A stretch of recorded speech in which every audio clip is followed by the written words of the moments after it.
अस्सलाम वालेकुम dear students, welcome to pass education system. Dear student, जैसा कि हमने एक सीरीज स्टार्ट की हुई है, डेली बेसिस पे टॉप 10 एमसीक्यूज आप लोगों को करवाए जाते हैं। और ये टॉप 10 एमसीक्यूज के अंदर 10 डिफरेंट कॉन्सेप्ट्स होते हैं डियर स्टूडेंट्स, एक ही चैप्टर के। ये बहुत ज़्यादा इंपॉर्टेंट सीरीज है। अगर अभी तक आप लोगों ने प्रीवियस लेक्चर्स नहीं देखे, जिसके अंदर से मैं कम्प्लेक्स नंबर वाला चैप्टर कंप्लीट करवा चुका हूँ, इसी तरह डियर स्टूडेंट सेट्स वाला चैप्टर मैंने कंप्लीट करवा दिया है, क्वाड्रेटिक इक्वेशन वाला चैप्टर मैंने कंप्लीट करवा दिया, और अभी हमारा मैट्रिसेस वाला चैप्टर चल रहा है। तो डियर स्टूडेंट्स, डेली बेसिस पे एक चैप्टर के अंदर से आपको टॉप 10 डिफरेंट तरह के कॉन्सेप्ट्स दिए जाते हैं। ये बहुत ज्यादा इंपॉर्टेंट सीरीज है। अगर आप लोग तैयारी करने जा रहे हैं यूईटी के टेस्ट की, नेक्स्ट एनईटी को आपने टारगेट किया हुआ है, प्यास यूनिवर्सिटी के एंटी टेस्ट में जो मैथ का पोर्शन आता है, जीके यूनिवर्सिटी के एंटी टेस्ट में जो मैथ का पोर्शन आता है, एनईडी यूनिवर्सिटी के अंदर जो मैथ का पोर्शन आता है, आईबीए में जो मैथ का पोर्शन आता है, फास्ट यूनिवर्सिटी के एडवांस मैथ में जो मैथ का पोर्शन आता है, मेरान यूनिवर्सिटी में जो मैथ का पोर्शन आता है, ये तमाम यूनिवर्सिटीज के अंदर जो ई कैट मैथ का पोर्शन आता है,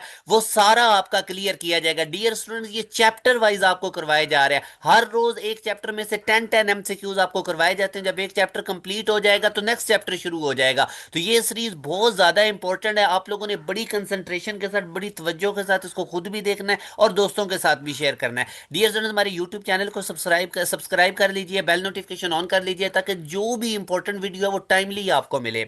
दूसरी इंपॉर्टेंट अनाउंसमेंट डियर स्टूडेंट्स, इसी वीडियो के फर्स्ट कमेंट के अंदर हमारा व्हाट्सएप चैनल का लिंक है।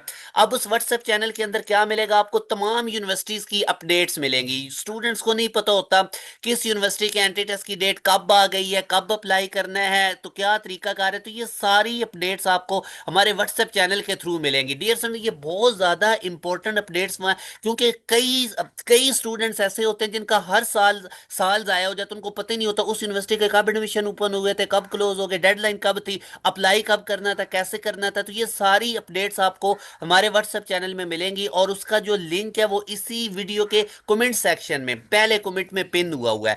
उसके बाद डियर स्टूडेंट्स, ये जो जितने भी हमारे प्रीवियस लेक्चर्स हैं, वो इसी वीडियो के डिस्क्रिप्शन में प्लेलिस्ट का लिंक है, वो आपको मिल जाएगा। और वही जो जितने भी हमारे प्रीवियस लेक्चर्स हैं उसकी प्लेलिस्ट आपको इसी वीडियो के एंड पे एंड स्क्रीन भी मिल जाएगी, उनको भी आप लोगों ने लाजमी देखना है। अब डियर स्टूडेंट्स, मोस्ट इंपॉर्टेंट चीज जिसका आप लोगों को वेट भी है, हमारा जो न्यू बैच है, बैच 3.0, न्यू साल का न्यू बैच। डियर, इसमें इनरोलमेंट की डेडलाइन 3 जनवरी है। तो अभी तक अगर आप लोगों ने हमारे न्यू बैच के अंदर इनरोलमेंट नहीं करवाई तो लाजमी करवा लीजिए।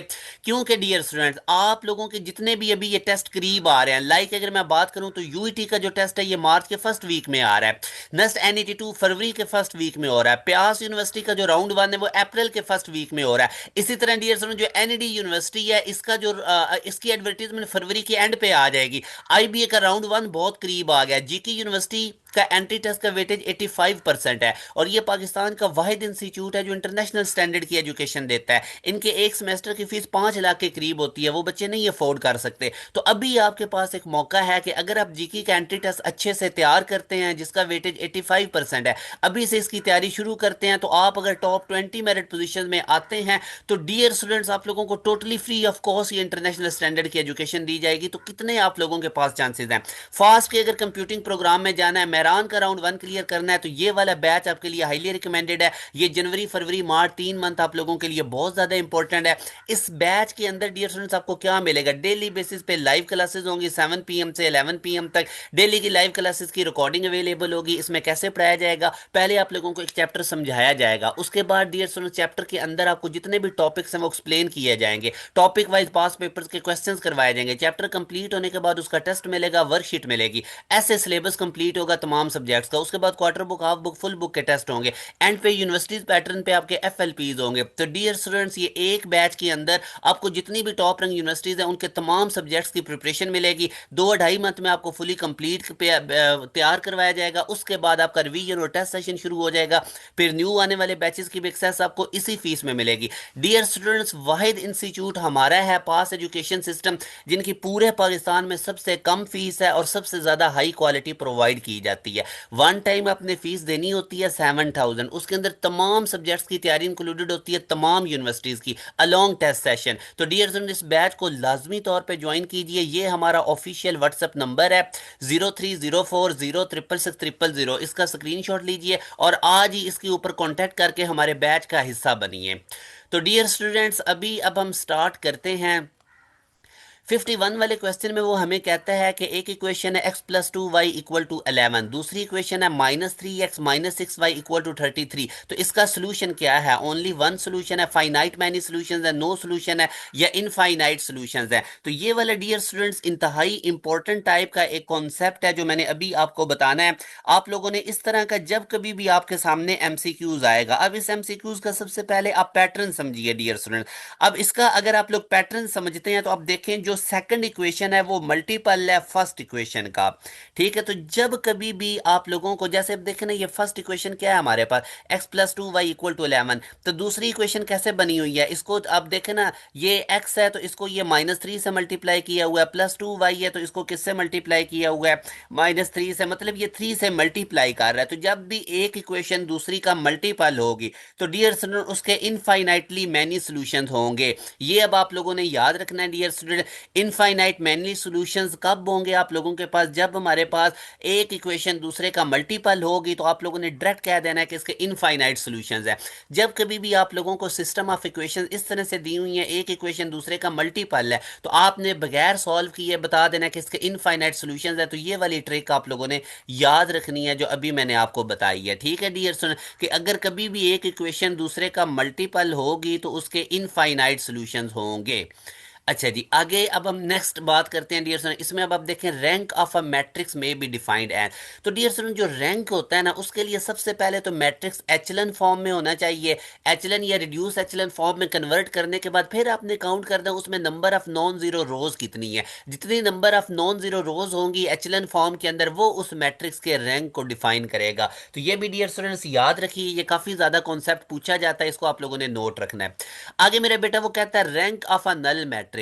तो नल मैट्रिक्स एक ऐसा मैट्रिक्स होता है कि जिसके अंदर तमाम एलिमेंट्स जीरो होते हैं। तो जब उसके अंदर होते ही तमाम एलिमेंट्स जीरो हैं डियर तो फिर उसका रैंक भी क्या हो जाएगा, हमारे पास जीरो हो जाएगा। तो ये जी याद रखें, जो नल मैट्रिक्स होता है उसके तमाम के तमाम एलिमेंट जीरो होते हैं, इस वजह से हमारे पास उसका रैंक भी क्या होता है जीरो। तो ये बेटा जो बेसिक कॉन्सेप्ट्स है ना, सिमेट्रिक मैट्रिक्स क्या होता है, स्क्यू सिमेट्रिक क्या होता है, हर्मिशियन क्या होता है, स्क्यू हर्मिशियन क्या होता है, रैंक कैसे डिफाइन करते हैं, नल मैट्रिक्स का रैंक क्या होता है, स्केलर मैट्रिक्स कौन सा है, डायगोनल कौन सा है, ट्रांसपोज कैसे निकलते हैं, तो ये तमाम बेसिक कॉन्सेप्ट्स आपके चेक किए जाते हैं।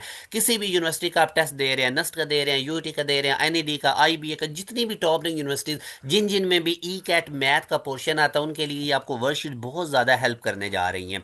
अच्छा जी, उसके बाद अब आगे ये वाला क्वेश्चन देखें। अब इसमें भी एक कॉन्सेप्ट है। सबसे पहले आप कभी भी आप लोगों ने कोई क्वेश्चन गिवन है ना, तो इसको डायरेक्ट ना सॉल्व करने लग जाएं। अब बजाय इसके कि आप इसका कन्वेंशनल मेथड से डिटर्मिनेंट ओपन करने लग जाएं और देखें, देखना है कि आप लोगों ने याद रखें, अगर किसी भी रो को या कॉलम को, किसी मैट्रिक्स की तमाम रोज को या तमाम कॉलम्स को अगर एक ही नंबर से मल्टीप्लाई किया जा रहा है ना, खास पैटर्न है, तो फिर उसका डिटर्मिनेंट डायरेक्ट जीरो होता है। ये चीज अब आप लोगों ने नोट रखनी है। जैसे फॉर एग्जांपल इसकी 3 रोज हैं, तो अगर मैं रोज के अंदर से आपको बताऊं ना, तो पहली रो है 1 2 4। दूसरी रो कैसे बनी है? पहली रो को 8 से मल्टीप्लाई करके, 8 1 जार 8, 8 2 जार 16, 8 4 जार 32।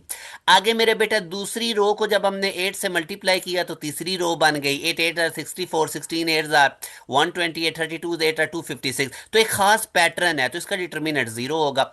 या आप ऐसे भी कह सकते हैं कि पहला कॉलम देखें 1 8 64, इसको 2 से 1 को 2 से मल्टीप्लाई करें, 2 2 को 2 से मल्टीप्लाई करें 4, 8 को 2 से मल्टीप्लाई करें 16, 16 को 2 से मल्टीप्लाई करें 32, 64 को 2 से मल्टीप्लाई करें 128, 128 को 2 से मल्टीप्लाई करें 250। तो इस तरह मेरा बेटा जब भी हमारे पास एक खास पैटर्न हो डिटर्मिनेंट के अंदर, तो उसका स्ट्रेट फॉरवर्ड डिटर्मिनेंट जीरो होता है। ये अब आप लोगों ने नोट रखना, किसी भी रो या कॉलम को इस तरह सीक्वेंस से मल्टीप्लाई किया जा रहा हो तो उसका मेरे बेटा हमारे पास डिटर्मिनेंट क्या होगा, जीरो। ये आप प्रॉपर्टी याद रखें। और पहले वाले क्वेश्चन में मैंने आपको इधर जो 51 वाला था उसमें क्या बताया था कि अगर हमारे पास एक इक्वेशन दूसरे का मल्टीपल है किसी खास नंबर का, तो फिर उसके इनफाइनाइट सॉल्यूशंस होंगे। तो ये छोटी छोटी चीजें हैं जो आप लोगों ने नोट रखनी है। अच्छा, अब आगे देखें, इसका अब हमने निकालना है जी देन इट्स रूट्स। इस रूट्स का मतलब होता है कि हमने एक्स की वैल्यूज निकालनी है, डिटर्मिनेंट ओपन करना है। देखें ना, डिटर्मिनेंट इक्वल टू जीरो। तो मैं इसको पहले कॉलम से अगर एक्सपेंड करता हूं, क्योंकि पहले कॉलम से एक्सपेंड करना आसान है, तो मैं लिखूंगा 4 + x। ठीक है मेरा बेटा, ये वाली रो भी मैं छोड़ दूंगा, ये कॉलम भी छोड़ दूंगा, बाकी मैं क्रॉस मल्टीप्लाई करूंगा। ठीक है जी। एक्स को एक्स से मल्टीप्लाई करूंगा तो एक्स स्क्र बन जाएगा -0, और इक्वल ये किसके था, जीरो के। तो अब मेरे पास 4 + x भी मेरे बेटा जीरो की इक्वल आ जाएगा, और एक्स स्क्र भी मेरे पास जीरो की, क्योंकि दो नंबर की प्रोडक्ट जीरो की इक्वल कब होती है बेसिकली, तो अब ये दो नंबर ही है ना, एक 4 + x है और एक एक्स स्क्र है, और ये किसकी इक्वल है, जीरो के। तो इसका मतलब होगा कि 4 + x भी जीरो की इक्वल होगा, और हमारे पास जो एक्स स्क्र है वो भी किसकी इक्वल होगा, जीरो के। तो 4 + x को जीरो की इक्वल रखे, एक्स की वैल्यू -4 आ जाएगी, और एक x square equal to zero है तो एक्स की वैल्यू भी जीरो आ जाएगी। तो -4 और जीरो मेरे बेटे इसके आंसर हैं, जो कि हमारे पास डी ऑप्शन में मौजूद हैं। अच्छा जी, अब नेक्स्ट क्वेश्चन की तरफ हम मूव करते हैं, जिसमें वो कहता है augmented matrix of a linear system as follows. तो मेरे बेटे याद रखें, इस तरह अगर आपको कभी भी कोई मैट्रिक्स गिवन हो ना, जिसकी जो एंड वाली रो है, जिसके अंदर ये रो आ जाए 0 0 0 0 1 0, तो इसका अब आप लोग इसको कैसे करेंगे, इसका भी अब आप लोगों ने ट्रिक याद रखना है। सबसे पहले इस तरह का जो मैट्रिक्स होगा ना मेरे बेटा, आपने उसकी पहचान रखनी है। इसकी खास पहचान क्या है कि इसके अंदर एक रो आ रही है 0 0 0 1 0। ऐसा मैट्रिक्स जिसके अंदर रो आ जाए 0 0 0 1 0, ये इंप्लाई करती है कि उसका कोई सोल्यूशन नहीं, क्योंकि उसमें जो लास्ट रो है ना वो लीड कर रही है कंट्राडिक्शन को, यानी 1 = 0।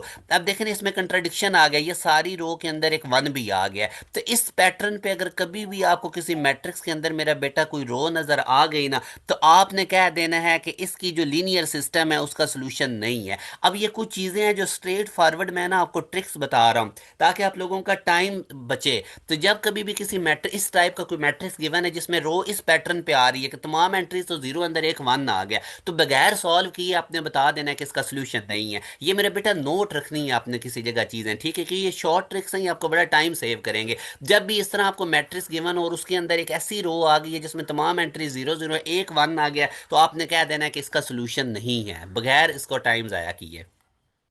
उसके बाद मेरा बेटा नेक्स्ट में देखे ना, अब अगर हमारे पास किसी इनवर्स मैट्रिक्स का हम दोबारा से इनवर्स लेंगे ना, तो वो ओरिजिनल मैट्रिक्स बन जाएगा। ये आप कोई एक मैट्रिक्स लेके इसको प्रूव भी कर सकते हैं, तो ये भी प्रॉपर्टी मेरा बेटा आप लोगों ने डायरेक्टली याद रखनी है।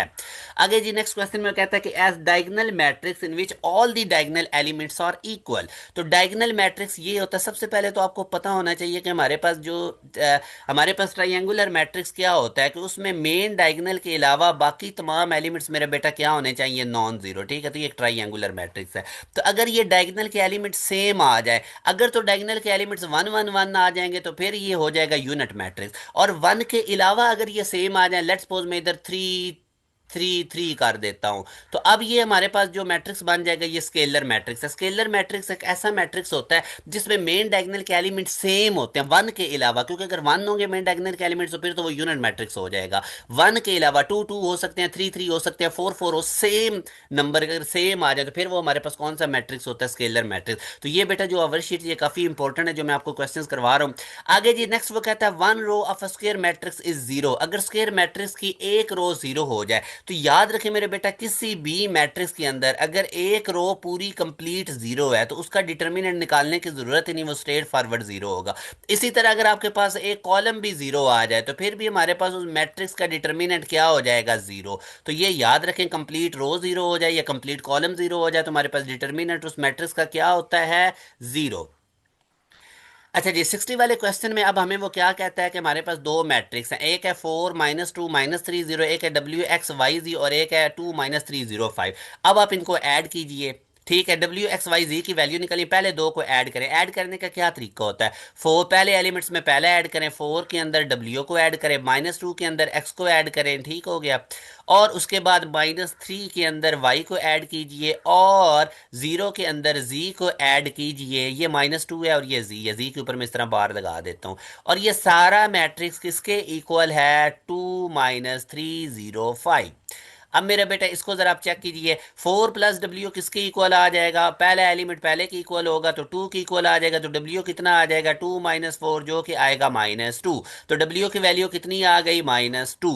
उसके बाद मेरे बेटा आगे अगर आप देखें तो -2 + x, इसको भी -2 + x को भी इक्वल रखिए -3 के, तो x की वैल्यू कितनी आ जाएगी, -1। ठीक है, एक्स की W की वैल्यू कितनी आई, मैं इधर लिखता जाता हूँ, W की वैल्यू आ गई -2, एक्स की वैल्यू कितनी आई, -1। ठीक है, तो डब्ल्यू -2 -1, उसके बाद अब मैं y की वैल्यू निकालता हूँ, तो उसके लिए -3y plus y equal to 0, -3 plus y equal to 0, तो y की वैल्यू आ जाएगी 3। तो y की वैल्यू मेरे पास कितनी आ गई, 3। ठीक है डियर स्टूडेंट, थोड़ा सा और जरा चेक कर लीजिए कि -3 प्लस वाई इक्वल टू 0, तो y की वैल्यू मेरे पास कितनी आ गई, 3। ठीक है।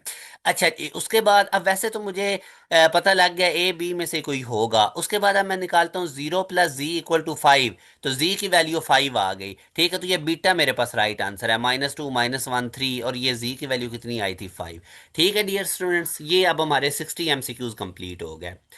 अब डियर स्टूडेंट मैं अगेन आप लोगों को वही बात रिपीट करूंगा कि लाजमी तौर पे हमारे न्यू बैच का हिस्सा बनिए। ये हमारा ऑफिशियल व्हाट्सएप नंबर है 0304066600। आज मैं 2 जनवरी को ये वीडियो बना रहा हूँ, तो एक दिन सिर्फ आपके पास है, 1 डे लेफ्ट बैच के अंदर अपने रजिस्ट्रेशन लेने के लिए। इस बैच को बिल्कुल भी मिस ना कीजिए। यूईटी का टेस्ट देख लें, मार्च के फर्स्ट वीक में आ रहा है डियर स्टूडेंट्स, आपके पास बिल्कुल टाइम नहीं, सिर्फ जनवरी फरवरी का महीना है। NET 2 और 3 की तैयारी इसी बैच में आपको करवाई जाएगी, और वो जनवरी के एंड पे आ रहा है। इसी तरह मेरे बेटा अब आप देख लें कि आप लोगों का जो प्यास का टेस्ट है वो अप्रैल के फर्स्ट वीक में आ रहा है। एनईडी जो गवर्नमेंट सेक्टर की यूनिवर्सिटी जो सिंध वाली साइड से बच्चे हैं, उनका टेस्ट भी ये फरवरी के एंड पे, तो उसकी एडवर्टीजमेंट आ रही है। तो लाजमी तौर पे इस बैच को ज्वाइन कीजिए। ये बैच आप लोगों के लिए हाईली रिकमेंडेड है। डियर स्टूडेंट्स, अपना ख्याल रखिएगा, दुआओं में याद रखिएगा। अल्लाह हाफिज।